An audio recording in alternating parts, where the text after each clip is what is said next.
안녕하세요. 저는 이제 막 70으로 들어설 노무입니다. 요양원 생활을 하면서 새롭게 컴퓨터를 좀 배웠는데 젊은 직원 선생님들이 재밌는 걸 알려줘서 우연히 사연을 접하게 되었어요. 한 자리에 앉아서 수많은 사람들의 이야기를 듣고 말을 남기고 한다는 게 너무 신기하더라고요. 요즘은 많은 사연자들에게 응원의 말 한마디 남기는 재미로 살고 있어요. 사연을 듣고 응원만 하다 보니까 한편으로는 제 사연도 꽤나 심도 있어서 얘기를 한번 해보면 좋겠다. 그런 생각이 들더라고요. 그래서 남겨봅니다. 시간 되시는 분들은 들어봐 주세요. 저는 젊은 시절부터 남편이란 작자 때문에 고생을 많이 하며 지냈습니다. 남편과 만나서 결혼을 한 건 단순히 제가 사는 동네에 총각이 남편밖에 없었기 때문이었어요. 제가 살던 시절에는 남자와 여자가 만나서 결혼을 하는 과정이 그리 복잡하지도 않았고 잘 맞고 안 맞고 상관없이 그냥 얼굴 좀 길게 봤다 싶으면 하는 게 결혼이었어요. 그래서 남편이 알코올 중독에 빠져가도 바람 피우고 반백수처럼 살아도 저는 그걸 다 감당하면서 육아에만 열중했습니다. 당연히 힘들었죠. 그때는 저와 비슷한 고충을 겪는 아내들이 많다는 걸 알면서도 힘든 건 힘들었어요. 그럼에도 제가 그런 쓰레기 남편으로부터 버틸 수 있었던 건 제 자식들이 있었기 때문입니다. 제게는 아들 셋과 딸 한 명의 자녀가 있어요. 아들만 낳다가 제가 딸이 갖고 싶어서 어려운 형편에도 불구하고 굳이 생겨버린 아이를 지우지 않았습니다. 실제 아들들과 딸은 나이 차이가 좀 났는데 아들들이 딸들을 잘 봐줘서 육아는 그리 힘들지 않았어요. 저를 힘들게 했던 건 오로지 남편뿐이었죠.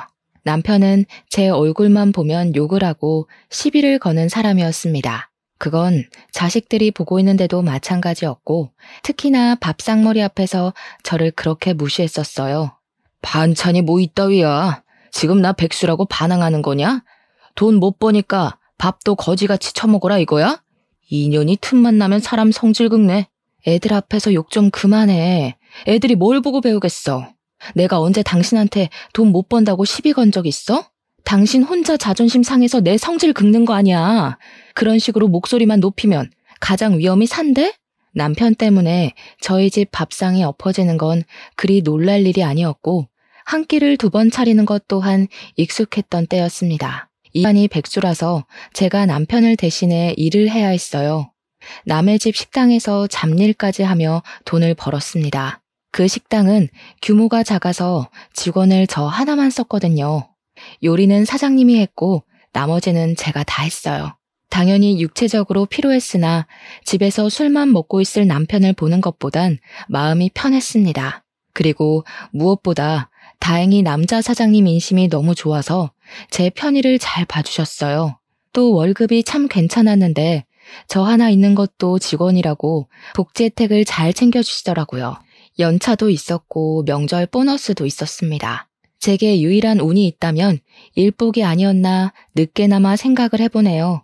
바깥일도 제가 하고 집안일도 제가 해야 해서 힘에 부치긴 했지만 자식들만 생각하면 주저앉을 수가 없었어요. 제가 할 수 있는 최대한의 체력을 내면서 살았죠. 자식들에게 많은 걸 누리게 해주진 못해도 학교 공부는 하게 해주고 싶었고 용돈 들고 친구들과 놀 수 있게 해주고 싶었거든요. 그 나이에 누릴 수 있는 최소한의 인생만큼은 꼭 살게 해주고 싶었습니다. 그래서 아들들과 나이 차가 좀 나는 딸을 만삭이 되도록 안고 있었을 때도 일을 했었고 출산을 하고서 갓난아기를 등에 업고도 일을 했을 정도로 돈 버는 데에 미쳐 있었어요. 그런데 남편은 제가 그리 노력하는 게 마음에 들지 않았나 보더라고요. 돈 없으면 돈 벌어 오라고 난리였고 돈을 벌러 나가면 집구석에 안 박혀 있고 어딜 싸돌아다니냐고 난리였습니다. 너 설마 남자 생겼냐? 그래서 자꾸 싸돌아다니는 거지? 그게 아니면 벌어오는 돈도 쥐꼬리만 하면서 뭐 한다고 하루 종일 나가 있어? 하여간 불륜만 저질러 봐. 인정사정 없이 소송할 줄 알아. 네가 그런 말 할 자격이 된다고 생각하냐? 너는 내 돈 다 뺏어서 딴 년 만나러 다니잖아. 나야말로 소송해줘? 네가 만난 여자들 얼굴 다 알고 있는데 하나씩 다 고소해버릴까? 자식들 앞에서 웬만하면 안 싸우고 싶었는데 남편이 하는 꼬락서니를 보면 안 그럴 수가 없어서 끝내 목청 높여 다투길 반복했어요. 자식들은 우리 부부싸움 때문에 그 지옥에서 늘 두려움을 안고 살았을 겁니다. 자녀들의 눈빛이 불안정한 걸 알면서도 저 또한 사람이었던지라 남편 새끼를 두고 이성을 붙들고 있기가 어려웠네요. 그건 아직도 자식들에게 미안한 점이라고 생각하고 있어요. 그런 불안정한 가정에서 자랐는데 애들이 어떻게 부모를 보고 존중하겠습니까? 당시만 해도 제가 나름 최선을 다해 자식들만 보고 살았다 생각을 했었는데도 아이들의 입장은 전혀 달랐어요. 아들 셋이서 나란히 고등학생일 때 저희 딸은 초등학생이었는데요. 아들들이 머리가 커가니까 우리 부부를 바라보는 시선이 어쩐지 점차 보이더라고요. 한 번씩 아들들이 의견을 좀 더 확고하게 표현하기도 했고요. 어느 날 큰아들이 느닷없이 저더러 남편과 이혼하라고 했을 때 크게 느꼈습니다. 그땐 남편이 술에 찌들어 자고 있을 때였어요. 그 거침없는 발언에 순간 저는 아무런 답을 못 줬습니다. 딸은 옆에서 이혼이 뭐냐고 묻고 있고 아들 셋은 그저 제발 우리끼리 나가 살자고 저한테 더더 졸랐죠. 솔직히 엄마가 계속 아빠한테 괴롭힘 당하는 걸 보는 게 너무 힘들어. 공부에 집중도 안 되고 그냥 아빠가 죽었으면 좋겠어. 이젠 내가 못 참아서 그래. 제발 나가서 살자 엄마. 저 또한 남편을 죽일 만큼 미워했고 속으로는 수천 번 수만 번 이혼 소송을 했어요. 그러나 그건 단지 속마음뿐이었지 실천할 엄두는 내본 적이 없었습니다.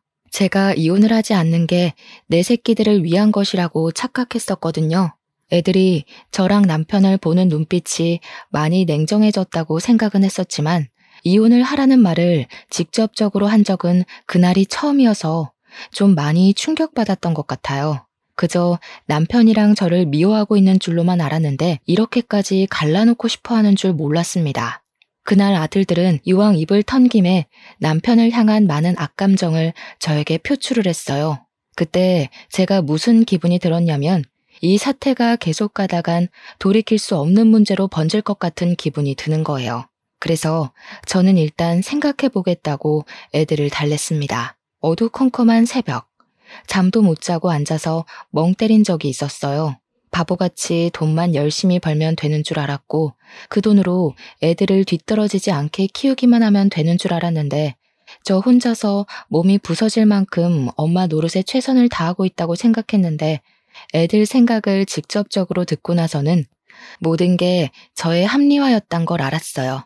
저는 한 번씩 제 사정을 식당 사장님께 얘기하곤 했는데요. 가장 제 문제를 객관적으로 또 진심으로 봐줄 사람이었기에 이 사단 또한 사장님의 조언을 듣고 싶었습니다. 나도 말은 못했지만 희영 씨가 그 집에서 나왔으면 좋겠다고 생각했어요. 희영 씨처럼 좋은 사람은 그런 대접받고 살 필요 없거든요. 남편의 막무가내 인성까지 희영 씨가 보듬어야 될 의무라고 생각하진 않았으면 좋겠어요. 저는 언제부턴가 식당 사장님에게 위로받는 날이 늘어갔습니다. 식당 사장님이 하는 말에는 늘 힘이 있었고 저는 사장님의 말로 인해 제 가치를 좀 더 좋게 보기도 했었어요. 그래서 아마 더 용기를 얻어 결정을 내릴 수 있었던 것 같아요. 제가 큰 마음 먹고 결정 내린 사항은 일단 별거였습니다. 역시나 시대적 분위기 탓에 감히 이혼까진 감당할 자신이 없어서 일단 애들만 데리고 야반 도주를 했어요. 도망치는 건 어렵지 않았습니다. 남편이 늘 술에 취해 있었으니까요. 아직 고등학생일 뿐인 아들들이 듬직하게 저를 도와줘서 더 쉽게 가출할 수 있었습니다. 애들을 데리고 나왔으면 당연히 준비된 거처가 있어야 하잖아요. 제가 마음을 크게 먹고 가출할 수 있었던 건 고맙게도 사장님이 형편 어려운 제 사정을 받아주는 덕이 있었기 때문이었어요. 저희들은 당분간 사장님께 신세를 지게 된 것이었죠. 사장님은 작은 가게를 운영하는 것에 비해 사는 곳이 꽤 넓었습니다. 평소에는 그냥 평범한 식당 주인이라고만 생각했는데 사장님 집을 처음 보고서 그분의 재력을 대강 체감했어요. 흔쾌히 저희 식구를 보듬어준다길래 혼자 사는 사장님 집에 민폐가 되지 않을까 걱정했거든요. 근데 사장님이 괜찮다고 계속 자기 집에 오라고 하는 겁니다. 역시 믿는 구석이 있어서 저희에게 배려를 해준 거더라고요. 듣자 하니 사장님은 큰 집을 부모님께 물려받았다고 했습니다. 2층 주택이었는데 위아래 세대가 완전히 분리되어 살 수 있게 대문도 2개로 나누어져 있는 곳이었어요. 원래는 세를 주려고 했는데 마침 제 사정을 알게 되어 저한테 선의를 베풀어 주신 거더라고요. 사장님 덕분에 저희는 가출을 한 신세에도 원래 살던 환경보다 훨씬 좋은 집에서 살 수 있게 되었습니다. 사장님은 1층을 사용했고 저희 식구들은 2층에 새들어 살게 되었죠. 사장님이 애들 독립하기 전까지 공짜로 지내라 했으나 더 이상 신세 지는 건 아니라고 생각해서 저는 월급에서 떼 월세를 따로 지불했습니다. 다행히도 남편은 우릴 찾지 못했어요. 제가 어디서 일하는지 관심도 없던 양반이니까 찾을 수가 없었겠죠. 애들은 무사히 무럭무럭 커서 아들들은 다 장가를 가게 되었고 딸만 대학생으로 제 곁에 남을 때까지 저는 정말 마음 편하게 지냈어요. 그동안 사장님이 우리 애들을 마치 자기 자식처럼 잘 대해주고 아빠 없는 빈자리가 느껴지지 않도록 우리 애들에게 과분한 관심을 주어서 얼마나 고마웠는지 모릅니다. 정말 다 갚을 수 없을 만큼 무한한 은혜를 받고 살았어요. 그리고 저는 그런 사장님의 마음이 단순한 친절인 줄로만 알았습니다. 그러나 사장님이 다 저를 좋아했기 때문에 흔쾌히 모든 걸 지원해줬다는 걸 알고는 좀 놀랐어요. 사장님의 고백을 처음 들었을 때 저는 저 또한 사장님을 좋아한다는 걸 깨달았습니다. 이 사실은 당연히 자식들도 성인이 되면서 알게 되었고 나이 들어서 징그럽단 소리 안 하고 오히려 우리를 축하해줬어요. 애들 말이 제발 좋은 남자 만나서 엄마가 행복하길 바랬다고 얘기해주기도 했. 정말 모든 게 꿈만 같던 시절이었지만 한편으론 걱정되는 부분도 있었어요. 당연히 제게 영원한 오점인 남편의 존재 때문이었는데요. 그땐 제가 남편과 별거한 지 15년이 되었을 때였습니다. 별거를 하고 한 번도 남편을 본 적이 없었고 어쩔 때는 남편의 존재가 하루 종일 생각나지 않았을 정도로 까마득할 때도 많았어요. 사장님 집으로 도피해서 살아온 순간이 진짜 제 삶이라고 착각하며 15년을 보냈었죠. 그러나 결국 이 모든 것이 꿈이라는 걸 깨닫게 해준 건 여전히 제 발목을 붙들고 있었던 법적 부부인 남편이었어요. 제가 이런 고민을 품고 산다는 거 사장님도 당연히 알고 있는 사실입니다. 그러니 사장님이 먼저 해결 사안을 말해주더라고요. 만약 남편의 외도가 계속 진행되고 있다면 10년 내까지 소송이 가능하기 때문에 이혼 소송으로 해결을 할 수가 있고 법정 참석은 변호사를 선임하면 되니 굳이 제가 다시 남편을 마주하는 일은 없을 거라고 하더군요. 저는 법에 대해 잘 몰라서 다시 남편을 만나야 하는 줄 알고 살짝 두렵기도 했거든요.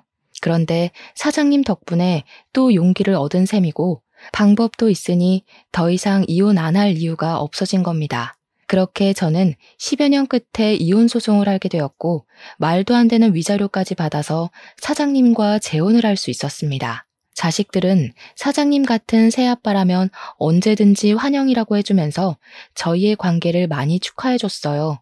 어떻게 일이 항상 고마울 수가 있는지 모르겠네요. 사장님이자 이제 남편이 된 그에게 부족하지 않은 아내가 되고 싶었어요. 배우자에게 이런 감정까지 들었던 건 살면서 처음이었습니다. 너무 두근거리는 경험이었고 결혼이란 게 이런 거구나 싶은 느낌이었어요. 자녀들도 남편이 어떤 사람인지 알기 때문에 아빠로 받아들이는 게 어렵지 않아 보였습니다. 딸은 우리가 재혼을 하기 전부터 사장님에게 아빠라고 부르고 있었고 아들들은 좀 쑥스러움이 많아 아저씨라고 하면서도 휴대폰에는 아빠라고 저장해 놓았어요. 차차 좋아지고 있는 가족의 형태를 보니까 그제야 저도 2다리를 뻗고 살 수 있겠더라고요. 그리고 어느 날이었어요. 이미 충분히 행복한데 남편이 제게 뜬금없이 생일 선물을 주었는데요. 건물 2채의 명의 변경 신청서를 보여주더라고요. 건물 시세를 전부 합치면 수백억이 되는 자산이었습니다. 이건 남편이 부모님에게 물려받은 자산 중 일부라고 설명을 해줬어요. 저랑 지내는 동안에 건물 시세가 더 폭등해서 어느덧 수백억 자산가가 된 것도 남편 스스로는 몰랐대요. 그런데 그 큰 재산을 느닷없이 저한테 덜렁 주겠다고 하는 남편의 마음이 정말 당황스러웠어요. 당신은 언젠가부터 돈을 너무 쉽게 생각하는 것 같아요. 아무리 부부라지만 내가 이렇게 큰 선물을 어떻게 받아요? 지금도 충분히 받을 거 다 받았고 행복하니까 자꾸 더 해주지 마요. 이미 희영 씨 거였다고 했잖아요. 내가 이날만을 얼마나 기다렸는데. 우리 이제 부부잖아요. 다른 부부들보다 늦게 시작했으니까 그만큼 빨리 많이 공유하고 살고 싶어서 그래요. 그래야 남 같지 않고 진짜 부부가 된 기분일 것 같거든요. 저는 그 자리에서 감동을 머금고 남편의 마음을 받았습니다. 말했다시피 그날은 제 생일이었어요. 그래서 아들 부부까지 다 모여서 저녁을 먹던 날이었거든요. 남편이 식사 자리에 끝나고 저를 따로 방으로 불러서 준 선물이었습니다. 그런데 그걸 애들이 몰래 들어버린 거예요. 누가 엿본다는 건 모르고 있었는데 제가 남편 앞에서 눈물을 보이자마자 자녀들이 들이닥쳐서는 우리 둘의 모습을 보곤 박수를 쳐줬어요. 우와, 아저씨, 지금 엄마한테 전부를 다 주신 거 아니에요? 저희 다 들었어요. 어쩐지 아저씨 집 처음 왔을 때부터 부자 같았는데 정말이었네요. 세상에서 제일 대단한 남편감 아닌가? 엄마, 완전 땡 잡았어. 너무 부럽다. 나도 아빠 같은 남자랑 결혼하고 싶어. 세상에 어떤 남편이 마누라 생일 선물이라고 건물을 덜컥 주겠어. 자녀들은 남편의 재력을 알고서 그저 존경 어린 눈빛을 띄었고 며느리들도 시아버지 너무 멋있는 분이라면서 분위기를 한껏 띄워주었어요. 남편은 그런 자녀들과 며느리들에게 어깨를 으쓱해 보이며 땡 잡은 건 오히려 자신이라고, 당신 같은 와이프 얻는 것이 쉬운 게 아닌데 너무 고운 여자랑 결혼을 해서 기쁘다는 식의 민망한 말을 해보였습니다. 자녀들과 며느리들이 남편의 느끼한 멘트에 소리를 지르면서 자지러지곤 했는데 그 달아오른 분위기에서 저만 얼굴이 빨개져선 고개를 못 들고 있었어요. 너무 부끄러웠지만 그런데도 이것이야말로 행복이라는 게 너무 느껴지더라고요. 이미 남편을 만나고 잘 살아왔으나 저는 여기서 더 잘하는 아내가 될 것이고 더 훌륭한 엄마가 되겠다고 그때 한 번 더 결의를 다졌던 기억이 납니다. 그렇게 저의 행복은 날아오를 대로 올라 정점을 찍고 바로 추락하기 시작했어요. 높이 올라간 만큼 추락하는 속도도 너무 무섭고 갑작스러웠습니다. 제가 처음으로 무너졌던 건 따뜻했던 봄의 계절이었습니다. 재고부족으로 장을 보러 갔던 남편이 느닷없이 혼수 상태에 빠졌다고 병원에서 연락이 왔었어요. 그땐 너무 깜짝 놀라서 상황 설명도 못 듣고 바로 식당 문을 닫고 병원으로 달려갔습니다. 제가 도착했을 때 자녀들이 이미 남편 곁에 있었어요. 저는 의식 없이 누워있는 남편을 보면서 도대체 어떻게 된 거냐고 울음에 묻힌 목소리를 내보냈습니다. 그러니 장남하는 말이 병원 측에서 음독사고로 남편이 쓰러진 채 발견이 되었다고 하더라고요. 음독사고라니 정말 뜬금없는 이유였습니다. 제 남편은 장을 보러 나간 건데 어디서 어떻게 독약을 먹는단 말입니까? 제가 전혀 사고에 대한 이해를 못하고 있자 거기서 장남이 머뭇거리다가 몇 마디 더 보태었어요. 아저씨가 아무래도 아빠를 찾아갔던 것 같아. 둘이 어떻게 연락이 돼서 만난 건지는 모르겠는데 소방관이 하는 말 들어보니까 우리 옛날 살던 집에서 아저씨가 사고를 당했다고 하더라고. 이게 무슨 마른 하늘의 날벼락인가 싶었어요. 제가 이혼을 못했던 것도 아니고 저랑 전 남편의 관계는 이미 다 정리가 된 상태였는데 남편이 왜 전 남편과 접선을 했을까요? 설명을 들으면 들을수록 머릿속이 복잡하기만 했습니다. 장남한테 남편이 왜 전 남편을 만났냐고 대신 물어도 장남 또한 그것까진 모르겠대요.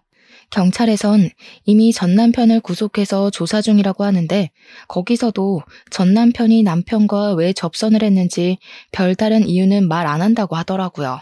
그나마 남편한테 해코지한 이유 정도는 전 남편이 선뜻 밝혔다는데 그냥 제가 괘씸해서 그랬다는 자백이었답니다. 아무리 사람한테 안갚음이 있어도 그렇지 어떻게 멀쩡한 사람을 반 죽여놓는단 말인가요? 음독을 시도했다는 건 명백히 살인 미수잖아요. 몇 년이 지나도 한결같이 쓰레기인 전남편 소식을 들으니 얼마나 심장이 벌렁벌렁 하던지. 끝난 줄만 알았던 전남편의 존재가 다시 제 발목을 잡자 과거로 돌아간 것 마냥 가슴이 갑갑했습니다. 제 눈앞에서 남편이 의식 없이 누워 있어서 더 혼란스러웠던 것 같아요. 그렇게 저는 남편을 붙들고 이게 무슨 일이냐 오열만 하면서 시간을 보냈어요. 남편이 이렇게 된 게 내 탓 같아서, 아니 내 탓이라서 모든 게 죄스러울 뿐이었습니다. 자녀들은 그런 제 곁을 돌아가면서 지켜주었어요. 자녀들이 남편 꼭 깨어날 거라고 위로를 해주는데도 좀처럼 진정이 되질 않았습니다. 당연히 식당 문도 못 열었어요. 남편의 곁을 한시도 떠나기가 싫었으니까요. 이게 모두 제 전남편의 짓이니 남편이 깨어나면 저를 원망할 수도 있다고 생각을 했어요. 그런 건 상관없었습니다. 그저 남편에게 이혼을 당해도 괜찮고 남편이 저를 안 보고 싶어 해도 괜찮으니 그냥 무사히 깨어나기만을 바라면서 그 무거운 시간을 묵묵히 보냈어요. 혼자 이렇게 자책을 하는 것이 아닌 원망을 듣더라도 남편 목소리로 직접 듣고 싶었습니다. 그러나 제가 남편에게 대단히 큰 원흉이었나 봐요.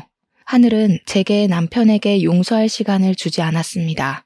안타깝게도 남편은 발견 당시 이미 소생 불가 상태였기에 호흡기를 끼고 중환자 신세를 진 지 2주 만에 세상을 떠났어요.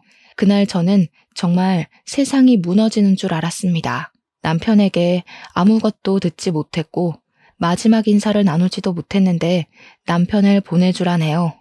뭐 이런 경우가 다 있단 말입니까?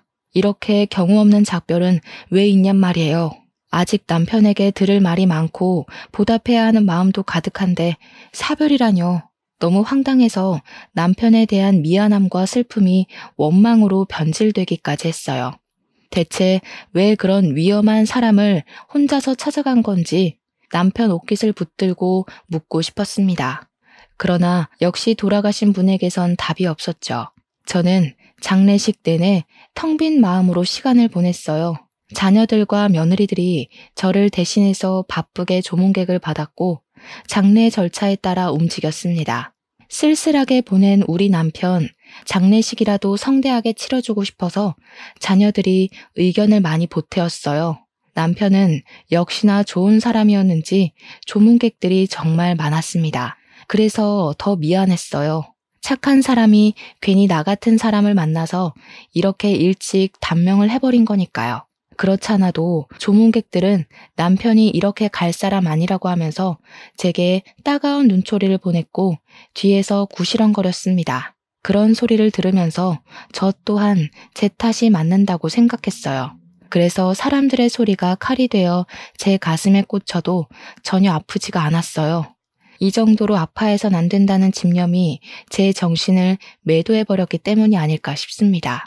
그렇게 하루 이틀 보내다가 발인식을 마치고 남편 유품을 정리하던 중 문득 어떤 생각이 떠올랐는데요. 우리 아들들은 어쩌다가 전남편 집에 가서 그 사고를 발견하게 되었는지가 궁금하더라고요. 그저 남편이 전남편 손에 어떻게 당했고 왜 당했는지만 궁금했지 그 두 사람을 아들들이 어떻게 발견했는지에 대해선 생각을 못하고 있었습니다. 저는 유품을 정리하다 말고 장남에게 전화를 해봐야겠다고 생각했어요. 휴대폰이 어디 뒀는지 찾는다고 바닥을 이리저리 둘러보다가 주웠는데 그 순간 침대 밑에 있는 박스를 하나 발견했습니다. 제 짐은 아니었으니 남편의 짐이 확실했어요. 이런 곳에도 짐을 놔뒀나 싶은 마음으로 가볍게 열어봤습니다. 남편의 물건이 맞았고 그 안에는 남편 개인적인 서류들이 가득했어요. 저는 봐도 모를 거라서 자녀들을 불러서 이걸 정리해야 하나 하던 와중 제 눈에 띈 하나의 봉투가 있었는데요. 새 것으로 보이는 서류 봉투였어요. 그것만 단단하게 묶여 있어서 손이 안 갈 수가 없었습니다. 그런데 그 안에는 생각 없이 열어본 것 치곤 생각지도 못한 자료가 들어있었어요. 저도 한눈에 알아볼 수 있는 남편의 유언장 사본이었죠. 그리고 그것과 함께 들어있던 수많은 A4 용지. 그건 남편의 필체로 적힌 일기였습니다. 그곳에는 남편이 제게 숨기고 있었던 그동안의 사정들이 고스란히 적혀 있었어요. 마치 저한테 편지를 쓰는 것처럼 일기가 적혀 있어서 실제 남편이 직접 얘기해주는 것과 같은 망상이 들기도 했는데요. 남편이 마지막 흔적이 묻어있는 그 일기를 하나 둘 읽어볼수록 저는 입을 틀어막을 수밖에 없었습니다. 그곳엔 제가 굳이 자녀들에게 연락하지 않아도 남편의 죽음을 예측할 수 있을 만한 내용들이 수두룩했어요. 당황스럽게도 남편이 전 남편을 만난 건 이번이 처음이 아니었더라고요. 그전에도 전 남편을 만났다는 게 충격이었지만 그보다 더 놀랐던 건 그 만남이 전부 제 아들들의 주도하에 이루어졌던 거였어요. 아들들은 저 몰래 내 남편을 찾아가서 친부에게 지속적으로 시달리고 있다고 몇 번이나 하소연을 했던 것 같았어요. 착한 남편은 아들들의 고충을 듣고서 고민을 많이 했을 거고 자녀들에게 진정한 아빠가 되고 싶다는 이유로 그 문제를 직접 나서서 해결하려고 했을 거예요. 그러니 아들들이 남편을 데리고 전 남편을 만나러 다녔겠죠.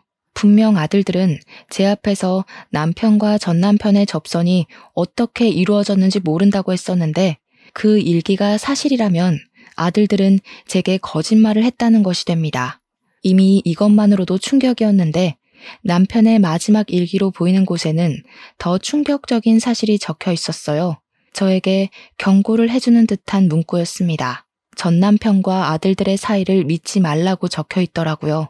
아무래도 아들들이 전 남편과 거래를 한 것 같다는 알 수 없는 말도 있었고 조금 더 알아보고 저한테 다 말해주겠다고도 쓰여 있었습니다. 너무 놀라서 저는 이걸 어떻게 해야 하는지 고민을 많이 했어요. 우선 아들들이 왜 저한테 거짓말을 한 건지 이해가 안 되었습니다. 그리고 남편이 마치 우리 아들들이 수상하다고 얘기를 하고 있는 사실도 머리 아플 만큼 혼란스러웠어요. 제가 이 수많은 의문들을 다 풀어내면 남편 유언장이 가리키는 문구 또한 받아들일 수가 있는 걸까요? 남편 유언장에는 자신의 재산 상속 증여를 모두 제게 일임한다고 적혀 있었어요. 원래 남편은 저뿐만 아니라 자녀들에게도 자신의 재산을 증여해줄 마음이 있던 사람이었어요.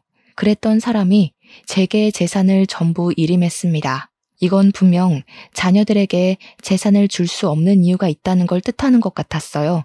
아들들에게서 돌아선 것 같은 이 유언장은 남편의 말 못했던 사정을 대신 표현해주고 있는 것 같기도 했습니다. 차마 모른 채 할 수가 없는 사실이었어요. 진실을 마주하는 게 너무 무서웠지만 저는 이 사실을 아들들에게 알리지 않았습니다. 대신 딸을 기다렸습니다. 남편 일기장에는 아들들 언급만 있었지 딸 얘기는 없었거든요.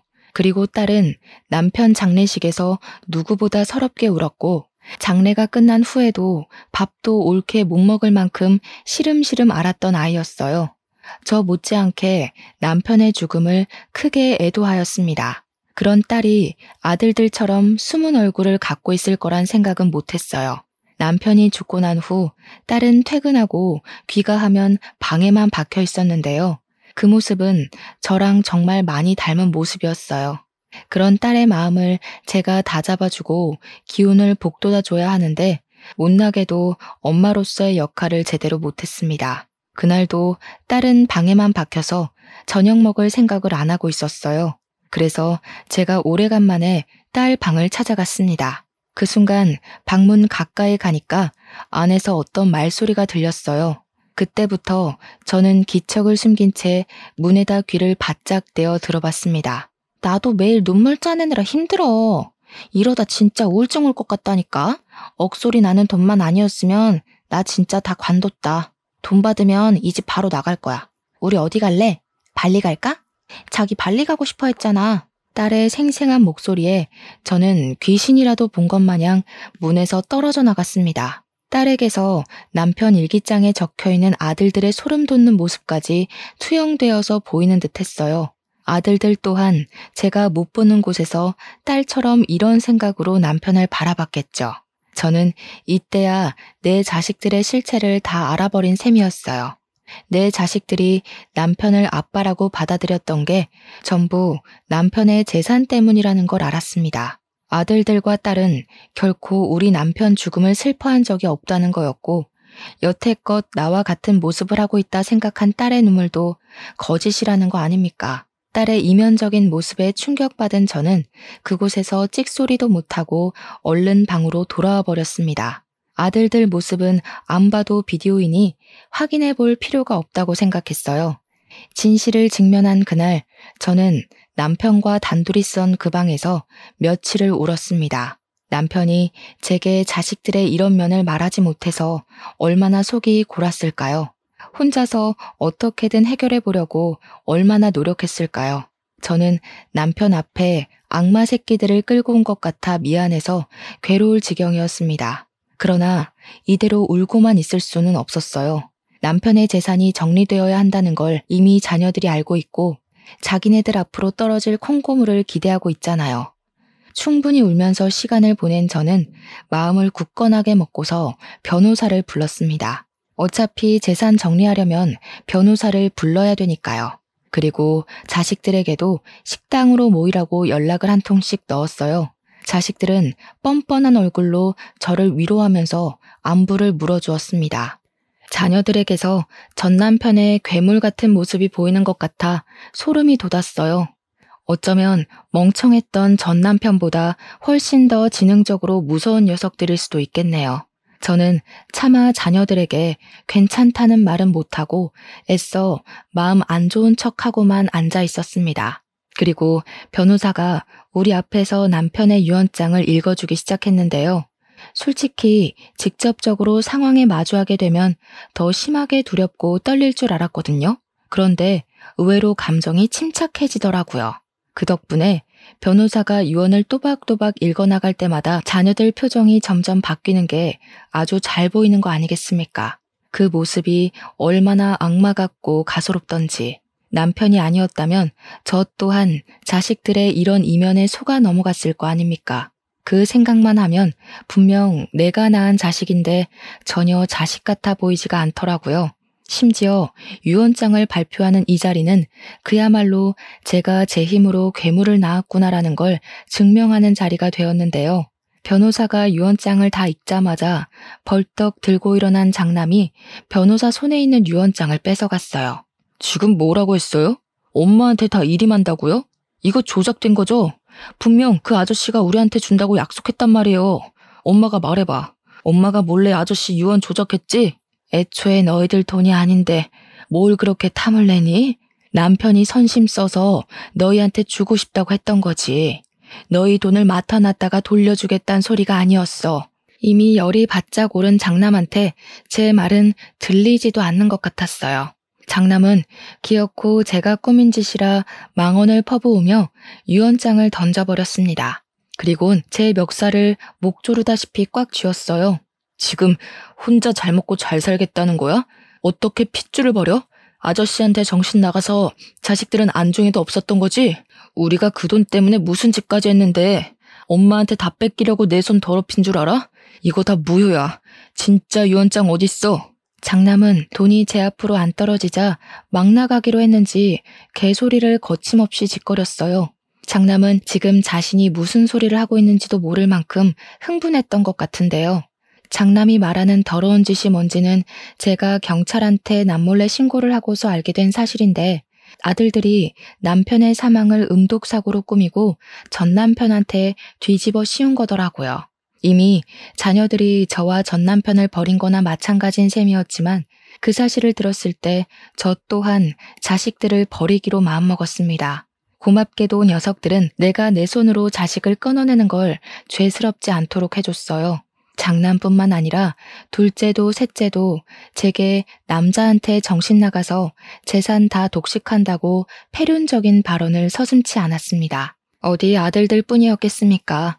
제 앞에서 남편 보고 싶다고 엉엉 울었던 딸까지 더는 본색을 연기하지 못하더군요.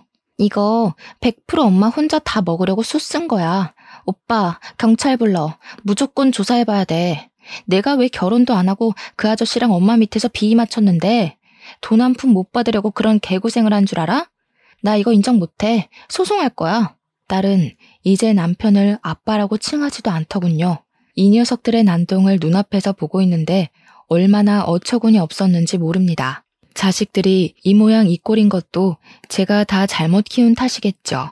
녀석들이 아무리 유언장이 가짜다 뭐다 개소리를 해도 그것에 대해 증언해줄 변호사가 버젓이 서 있는 상황에서 사실을 부정하는 건 그저 기운 빼는 짓밖에 안 되었어요. 남편이 직접 했다는 건 누구보다 변호사가 가장 잘 알고 있는 사실이잖아요. 굳이 제가 나서지 않아도 제 결백은 알아서 증명이 되었고, 그래서 저는 더 마음 놓아 서름을 토로할 수 있었어요. 너네들 이러려고 내 남편을 아빠로 받아들였니? 그 사람이 너네한테 얼마나 진심으로 대해줬는지 몰라서 이래? 아빠 없는 애들처럼 안 보이게 하려고 얼마나 부유하게 누리도록 해줬는데. 그러니까 돈이나 내놓으라고. 이러면 그동안 해준 것도 욕먹는다는 거 몰라? 그리고 우리가 마음에도 없는 아저씨 집에 들어가서 아빠 대우해줬으면 돌아오는 게 있어야지. 솔직히 엄마만 좋자고 아저씨 집 들어간 거잖아. 애들 입에서 나오는 대사 한마디 두 마디가 제 감정을 더 밑바닥으로 끌어당겼습니다. 아마 제가 자기네들 엄마가 아니었다면 이 녀석들이 벌써 손찌검을 하고도 남았을 거란 생각이 들었어요. 변호사는 어쩌지 못하고 그저 자녀들을 말려주기만 했는데 자녀들은 이미 눈에 뵈는 게 없는지 변호사까지 밀치면서 공격적인 태세를 보였습니다. 식당 아니었던지라 식탁 위에 위협이 될 수 있을 만한 수저라든지 가위라든지 등등이 있었는데 그것까지 손에 쥐면서 제게 겁을 줬어요. 다 시끄럽고 그래서 아저씨가 엄마한테 다 일임했다고? 그럼 엄마 손에 돈 있는 거네? 그래, 핏줄도 아닌 아저씨 돈을 우리가 받아 처먹는 거 불편했을 수도 있지. 근데 이젠 그거 다 엄마 돈 된 거잖아. 우린 엄마 핏줄이니까 이제 받을 이유 마땅해진 거 아니야? 꿈도 꾸지 마라. 너희들한테 줄 돈은 하나도 없다. 남의 돈으로 호의호식할 생각 말고 없으면 없는 대로 생기면 생기는 대로 그렇게 살아. 어디서 남이 피땀 흘려 번 돈을 함부로 뺏어가려고 해? 엄마는 너희 그렇게 가르친 적 없어. 말로 안 통하네. 엄마까지 아저씨 곁으로 보내줘야겠어? 자식이 나쁜 생각하도록 만드는 건 다 부모 탓인 거야. 자식이 똑바르게 자라길 바라면 자식들이 원하는 걸 해줘야지. 엄마 혼자 배부르게 다 처먹을 게 아니라 엄마 명줄 끊길 때까지 자식들한테 헌신하면서 살아야지. 저는 결국 장남의 발언을 다 듣지 못하고 귀싸대기를 날렸습니다. 장남 손에는 가위가 쥐어져 있었는데 그걸 쥐고 있는 장남의 손이 부들부들 떨리는 걸 봤어요. 자칫 내가 여기서 생을 마감할지도 모른다는 생각까지 들었습니다. 그럼에도 저는 똑바로 일러주고 싶었어요. 부모가 성인이 된 자식 인생까지 책임질 필요는 없지만 부모로서 해줄 말은 해줘야 한다고 생각했습니다. 첫째가 돼서는 동생들 다 일러서 올바르게 앞장설 생각을 해야지. 도대체 뭐가 너를 이렇게 만든 거니? 돈 때문이니? 너희가 돈이 없어서 불행했어? 너희들 낳아준 친아빠가 쓰레기라서 지옥 같았던 거잖아. 돈이 없으니까 아빠가 그 난리였겠지. 돈만 있었어 봐. 적어도 우리가 남 눈치만 보면서 빌빌거리진 않았어. 엄마야말로 왜 자꾸 우리더러 불행하게 살래? 다른 부모들은 남의 돈 훔쳐서라도 내 자식 호의호식하게 만들어주는데 그래, 엄마가 자식 새끼 잘못 키운 죄 평생 안고 살 테니까 너희들은 너희가 뭘 잘못했는지 법이랑 한번 싸워봐라. 나는 내 새끼들이라고 너그럽게 합의해줄 마음 없다. 오늘부터 너희들은 내 새끼들이 아니라 내 남편 죽인 살인자 새끼일 뿐이야. 저는 자식들을 끊어내는 마음으로 그렇게 악을 질렀습니다. 때마침 시간 알맞게 도착한 경찰이 식당 안으로 들어섰어요. 저는 미리 시간을 정해서 경찰에게 신고를 해놓은 상태였습니다. 남편이 가진 증거물을 토대로 전 남편과 아들들이 남편에게 어떤 해코지를 했는지 조사를 부탁했었죠. 길목 CCTV와 블랙박스 등으로 어렵지 않게 남편의 죽음은 밝혀질 수 있었어요. 자식들은 경찰에게 연행되어 가면서도 제게 원망설인 목소리를 내었습니다. 그 와중에 딸은 무서웠는지 금방 회유하면서 잘못했다고 울더라고요. 물론 그런 마음마저 고작 경찰한테 잡혀가기 싫어서 살려달란 소리일 뿐이었겠죠. 그렇게 저는 번잡한 상황이 지나가고 아수라장이 된 자리에서 털썩 주저앉았습니다. 올바른 길로 잘 나아가고 있다고 생각했는데 결국 제가 가는 길 끝에는 저 혼자만 서 있게 되었어요. 이러려고 자녀들을 데리고 가출한 게 아니었는데 어쩌다가 사랑하는 사람의 목숨까지 앗아버렸는지 모르겠네요. 왜 이렇게밖에 될 수 없었던 걸까요? 제가 뭘 그렇게 잘못 살았던 걸까요? 애초에 시대적 분위기를 따라서 결혼을 했던 게 잘못인 건지, 쓰레기 전 남편을 두고 자식들만 데리고서 가출을 했던 게 잘못인 건지, 아니면 남편의 식당에 취직을 했던 게 잘못인 건지 모르겠어요. 결국 죽은 남편에게 면목이 없어서 용서를 비는 것조차 창피했어요. 그날로 저는 식당 문을 영원히 닫아버렸습니다. 남편 없이 잘 먹고 잘 살 생각 없었거든요. 자식들까지 제 손으로 감옥에 보내고 벌을 내려줬는데 저 혼자 잘 살아서 뭐 하겠습니까?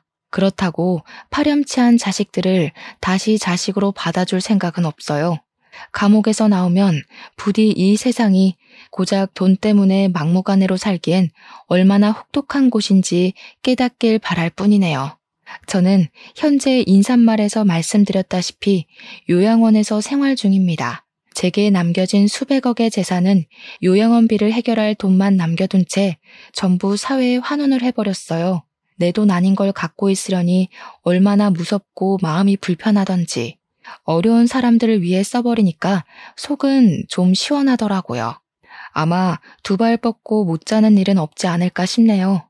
남은 생을 요양원에서 쭉 보내다가 갈 것 같은데 이곳이 조금 쓸쓸하고 심심하긴 하더라도 더는 아픔 없이 그냥 이렇게 살다가 가고 싶습니다.